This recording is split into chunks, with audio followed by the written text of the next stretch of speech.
आज आपका equity portfolio शायद 30-40% नीचे होगा, लेकिन निफ्टी अपने लाइफ टाइम हाई के पास ही ट्रेड कर रहा है, हार्डली 2-4% ऊपर नीचे है। That's it. और ऐसा इसलिए होता है क्योंकि निफ्टी 50 में इंडिया की टॉप 50 कंपनीज होती है। पिछले एक साल से मार्केट ने कोई रिटर्न्स नहीं दिए हैं, फिर भी निफ्टी 50 के कई सारे स्टॉक्स ने मार्केट को बीट किया है और आउटस्टैंडिंग रिटर्न भी दिए हैं। आइए एग्जांपल से बताता हूं। लार्सन एंड टुब्रो ने पिछले एक साल में 14% से ज्यादा का रिटर्न दिया है, वो भी पॉजिटिव रिटर्न। भारतीय एयरटेल ने पिछले एक साल में 19% से ज्यादा का पॉजिटिव रिटर्न दिया है। रिलायंस इंडस्ट्रीज ने भी पिछले एक साल में 10-11% का पॉजिटिव रिटर्न ही दिया है। इवन एचडीएफसी बैंक ने भी पिछले एक साल में 10% से ज्यादा का रिटर्न दिया है। और सबके फेवरेट एसबीआई ने तो पिछले एक साल में 40% का रिटर्न दिया है। Can you imagine? अब जरा अपने पोर्टफोलियो को देखो। मैं दावे के साथ कह सकता हूं कि आप में से मोस्ट ऑफ द इन्वेस्टर ने पिछले एक साल में इक्विटी मार्केट से ज्यादा रिटर्न नहीं बनाया होगा।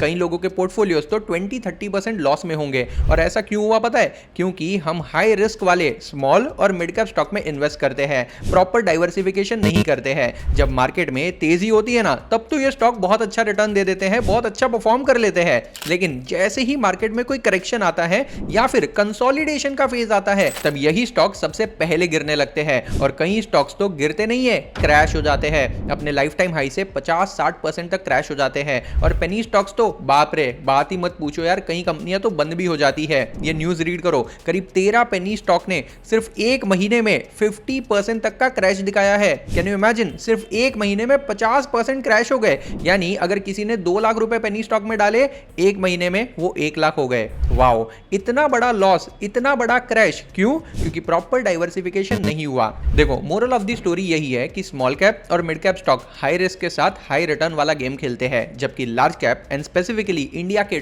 टॉप 100 लार्ज कैप स्टॉक्स आपके पोर्टफोलियो को स्टेबिलिटी दे सकते हैं। रिलायंस, एयरटेल, टीसीएस, इन्फोसिस, एसबीआई, एचयूएल, एलएनटी, एचडीएफसी बैंक, आईसीआईसीआई बैंक जैसे इंडिया की टॉप 100 लिस्टेड कंपनीज में आप सिर्फ 25 रुपए से इन्वेस्ट कर सकते हो। Can you imagine this? सिर्फ 25 रुपए से आप इंडिया की टॉप 100 कंपनीज के शेयर होल्डर बन सकते हो। सुनने में इम्पॉसिबल लग रहा है ना? एक वड़ा पाव और समोसे के प्राइस में इंडिया की टॉप 100 कंपनीज में कैसे इन्वेस्ट कर सकते हैं, जहां इन कंपनीज के शेयर प्राइस खुद 2 से 3 हजार रुपए पर शेयर पे ट्रेड कर रहे हैं। ऐसी 100 कंपनीज में 25 रुपए से इन्वेस्ट करना इम्पॉसिबल लगता है। लेकिन डोंट वरी, आज के इस वीडियो में मैं आपको एक रियल, प्रैक्टिकल और इफेक्टिव तरीका बताने वाला हूं, जिससे आप सिर्फ 25 रुपए से इंडिया की टॉप 100 कंपनीज में इन्वेस्ट कर सकते हो। एंड गेस व्हाट, अपने पोर्टफोलियो को स्टेबिलिटी भी दे सकते हो। ये वो स्टॉक है जिन्होंने पिछले कुछ सालों में इन्वेस्टर को मल्टी बैगर रिटर्न्स दिए हैं और कई सारे इन्वेस्टर्स को लखपति और करोड़पति भी बनाया है।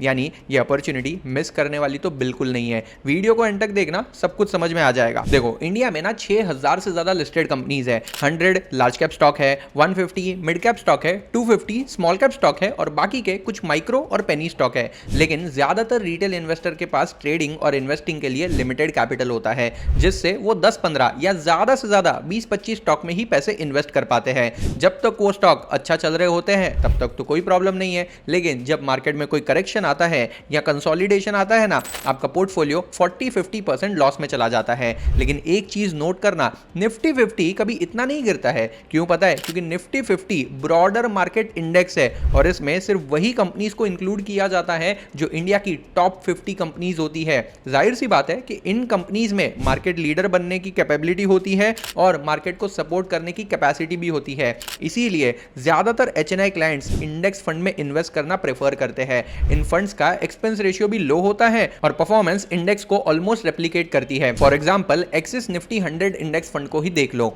ये इंडिया की टॉप 100 कंपनीज में इन्वेस्ट करता है। एनएसई इंडिया के ऑफिशियल डेटा के मुताबिक निफ्टी 100 इंडेक्स एनएसई की approximately 64.96% free float market capitalisation को कवर कर लेता है एज ऑन सितंबर 2025। इसका मतलब समझ रहे हो? मतलब इंडिया के पूरे स्टॉक मार्केट का ऑलमोस्ट 2/3 हिस्सा इन 100 कंपनीज में ही शामिल है। Nifty 100 is equals to Nifty 50 plus Nifty next 50 यानी top 50 mega cap companies Reliance, HDFC bank, TCS, Infosys ये सब कवर हो गए, plus next 50 emerging large cap जो कल के रिलायंस बन सकते हैं, जो कल के टीसीएस या एचडीएफसी बन सकते हैं, ये सब भी इसमें कवर हो जाते हैं। अब आप सोचो, अगर आपको पूरे इंडियन स्टॉक मार्केट में यानी 6000 से भी ज्यादा लिस्टेड कंपनीज में से टॉप 100 कंपनीज का पोर्टफोलियो रेडीली अवेलेबल मिल रहा है, वो भी सिर्फ 25 रुपए में। क्यों? क्योंकि एक्सिस निफ्टी 100 इंडेक्स फंड का करंट एनएवी 25 रुपीज से भी कम है। जब आप इस फंड का एक भी यूनिट खरीदते हो ना, तो एक्चुअली आपका पैसा 100 डिफरेंट कंपनीज में इन्वेस्ट हो जाता है, क्योंकि ये फंड निफ्टी 100 इंडेक्स को ट्रैक करता है, जो इंडिया की टॉप 100 कंपनीज का इंडेक्स है। नॉर्मली अगर आप इंडिविजुअली इन 100 कंपनी में इन्वेस्ट करना चाहोगे ना, तो मिनिमम कितना लगेगा पता है? देखो, एचडीएफसी बैंक का एक शेयर करीब 1000 रुपए के आसपास चल रहा है, रिलायंस का भी 1500 के आसपास है, एमआरएफ तो खुद 1,40,000 पे बैठा है। सिर्फ 10 कंपनीज में इन्वेस्ट करने के लिए भी लाखों रुपए लग जाएंगे, लेकिन इंडेक्स फंड के थ्रू सिर्फ 25 रुपए में आप इन सारी कंपनीज में इन्वेस्ट कर सकते हो। और ये कोई गिमिक नहीं है, ये सेबी रेगुलेटेड म्यूचुअल फंड है, एक्सिस म्यूचुअल फंड, जो कि एक्सिस बैंक का ही पार्ट है, इंडिया का 3rd लार्जेस्ट प्राइवेट बैंक है। चलो इस फंड की पास्ट परफॉर्मेंस देखते हैं, ताकि आप एक लॉजिकल डिसीजन ले पाओ। ये फंड 18 अक्टूबर 2019 को लॉन्च हुआ था, तब इसका एनएवी सिर्फ 10 रुपए था। फिर कोविड का क्रैश आ गया, जब कई सारी कंपनीज के स्टॉक 60-70% तक भी गिर चुके थे, लेकिन इस फंड का एनएवी कभी 6.5 रुपए से नीचे गिरा ही नहीं है। इसका मतलब इसमें 30% तक की करेक्शन तो आई थी, और वहां से सिर्फ 6 महीने में फुल रिकवरी के साथ फिर से ये फंड 10 रुपए के आसपास ट्रेड कर रहा था। लेकिन असली ग्रोथ तो इसके बाद शुरू हुई है। अक्टूबर 2020 में इसका एनएवी करीब 10 रुपए था, और आज इस फंड का एनएवी करीब 23 रुपए चल रहा है, यानी करीब 130% की ग्रोथ ऑलरेडी मिल चुकी है। अगर इसको एनुअलाइज टर्म में देखें ना, तो पिछले 5 सालों में इस फंड ने करीब 14.57% का रिटर्न दिया है। और सबसे इंपॉर्टेंट बात, axis Nifty 100 index fund direct growth वाले प्लान की बात कर रहा हूं, इसका टोटल एक्सपेंस रेशियो सिर्फ 0.21% है, और पूरी कैटेगरी का एवरेज कितना है? 0.43%। यानी इस फंड का एक्सपेंस रेशियो इसकी पूरी कैटेगरी एवरेज से आधे से भी कम है। अब आप बोलोगे इससे क्या फर्क पड़ता है भाई, ये क्यों इंपॉर्टेंट है? देखो, एक्सपेंस रेशियो बहुत इंपॉर्टेंट है। एक कैलकुलेशन देखोगे ना, तो सब कुछ समझ में आ जाएगा। अगर आप सिर्फ 1000 रुपए पर मंथ की एसआईपी करते हो for next 25 years at 12% return with total expense ratio of 0.21%, का फाइनल कॉर्पस कितना बनेगा पता है? Approximately 19 lakh rupees. लेकिन वही अगर ये टोटल एक्सपेंस रेशियो 1.5% हो जाए, जो कि most of the active funds में होता है, तो आपका फाइनल कॉर्पस सिर्फ 15.5 लाख ही बनेगा। अप्रॉक्सीमेटली 3.5 लाख रुपए का difference. Same investment, same market return, लेकिन सिर्फ एक्सपेंस रेशियो की वजह से आपका 3.5 लाख रुपए का डिफरेंस क्रिएट हो रहा है। वॉरेन बफेट खुद कहते हैं कॉस्ट मैटर करती है, जितना कम फी दोगे उतना ज्यादा पैसा कंपाउंड हो पाएगा। इंडेक्स फंड का बिगेस्ट एडवांटेज यही है, low cost plus market return. सिर्फ 2000 रुपए पर मंथ की एसआईपी से भी आप करोड़ों का कॉर्पस क्रिएट कर सकते हो। स्क्रीन पर एक सिंपल कैलकुलेशन देखते हैं। अगर आप हर महीने सिर्फ 2000 रुपए की एसआईपी करते हो फॉर नेक्स्ट 30 ईयर्स, और ये फंड अगर आपको 15% का सीएजीआर रिटर्न देता है ना, तो करीब 1 करोड़ 40 लाख रुपए का कॉर्पस क्रिएट हो सकता है। अब इस कॉर्पस से आप लाइफ टाइम के लिए हर महीने 1 लाख से भी ज्यादा की एसडब्ल्यूपी कर सकते हो। अगर 12% का रिटर्न अज्यूम कर लेना, और 30 साल तक आप हर महीने 1 लाख रुपए विड्रॉ करते हो ना, तो 30 साल में आप खुद करीब 3 करोड़ 60 लाख रुपए विड्रॉ कर चुके होगे, और फिर भी आपका कॉर्पस करीब 12 करोड़ से ज्यादा का होगा।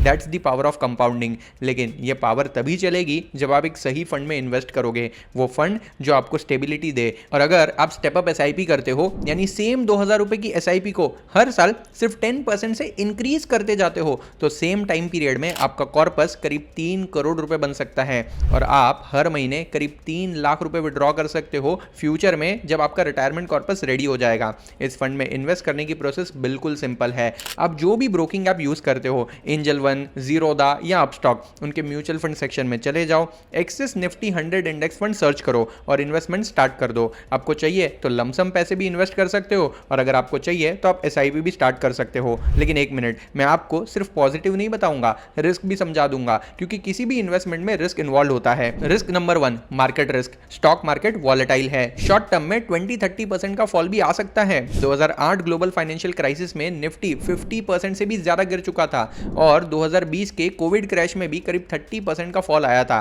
लेकिन हिस्टोरिकल डेटा देखोगे तो ये क्लियरली बताता है कि हर क्रैश के बाद मार्केट रिकवर हुआ है और नए हाई बने हैं। Number 2, no guaranteed returns. ये बैंक एफडी नहीं है, रिटर्न्स गारंटेड बिल्कुल नहीं है। ये फंड निफ्टी 100 इंडेक्स को ही रेप्लिकेट करता है, तो रिटर्न्स मार्केट से लिंक रहेंगे। इसीलिए कहा जाता है mutual fund investments are subject to market risk. Please read all scheme related documents carefully. Well, इस फंड की सारी डिटेल्स और सारे इंपॉर्टेंट डॉक्यूमेंट्स मैंने डिस्क्रिप्शन में डाल दिए हैं ताकि आप पढ़कर सोच समझकर इन्वेस्ट कर सको। और हाँ, इन्वेस्ट करने से पहले चेक जरूर करना। फिर मिलेंगे ऐसे ही एक और इंटरेस्टिंग वीडियो के साथ। जय हिंद।